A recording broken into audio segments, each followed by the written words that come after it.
Trials have always been something I avoided, and when facing one, I put all my effort towards getting to the other side and bringing it to an end. But in the summer of 2014, I found myself in a trial that I never wanted to end. Joe and I had been married for 7.5 years when we saw those 2 pink lines appear. We were overjoyed. We waited until the second trimester to share with family and friends, and there was a celebration. We were going to be a family of 3. At our 19-week ultrasound, I let out a sigh of relief. My baby was okay, as I watched her little hand go across the screen, heard her heartbeat, and saw the cutest foot ever. The doctor came in and looked at some more images, and I sat there on cloud 9 as my baby moved around.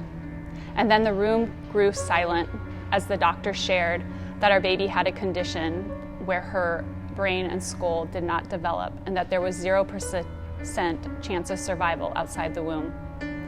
Her voice went in and out as I sat there in shock. How could this be? I just saw my baby alive, moving. And with each question I asked, the answer was 0% chance of survival. The doctor left the room, and Joe and I sat there in tears. Scared, confused, and heartbroken, we left the office.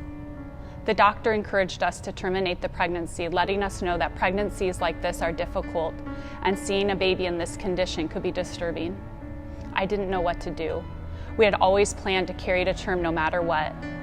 But I wondered if I could go on each day knowing my baby wouldn't live. I wondered what my reaction would be to seeing her without a brain and a skull. I didn't know what to do, so I cried myself to sleep that night. Struggling to get out of bed the next morning, I saw a ray of sunshine. And I heard a quiet whisper, go on adventures, take your baby girl on as many places and make as many memories as possible. And that's what we did. We rode the train, we went to the zoo, we rode bikes, we made s'mores, we read books and flew kites, we went to the aquarium and the ocean, we gathered with friends and we had photo shoots. Some days were harder than others. The uphill climb involved fear, heartbreak, and sorrow, but it also included love and joy and beauty. Somewhere along the way, I realized my focus was not on bringing this trial to an end. I focused on being present.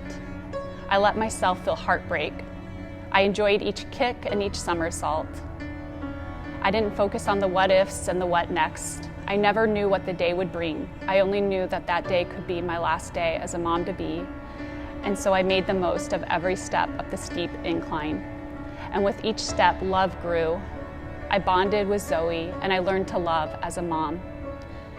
The fears I had in the beginning grew silent, and the uphill climb prepared me for the day we would welcome Zoe Faith into this world.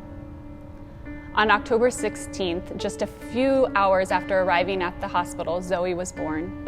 We had prayed that we would be able to hold her while her heart was still beating. She never let out a breath. Her heart kept beating for 2 hours. We savored every moment we had with her. I did my best to memorize her little features, her little toes and fingers, her nose, her lips. Family and friends, we gathered together, holding her close, knowing our time was short. Less than 24 hours later, we left the hospital empty arms. So much sorrow and grief, and yet we still had a heart full of love and memories. Zoe's life was short, but her impact forever. A little over 2 years later, I found myself up in the middle of the night with our newborn son when I heard another whisper, start the Zoe Faith Foundation and provide an opportunity for families who receive a similar diagnosis to go on adventures and make memories that'll last a lifetime. And here we are now, that whisper is a reality. The Zoe Faith Foundation exists to bring hope, joy, and love to those experiencing a season of loss. And I invite you to partner with us as we come alongside families, providing them opportunities to make memories and helping lift the burden that's associated with losing a baby.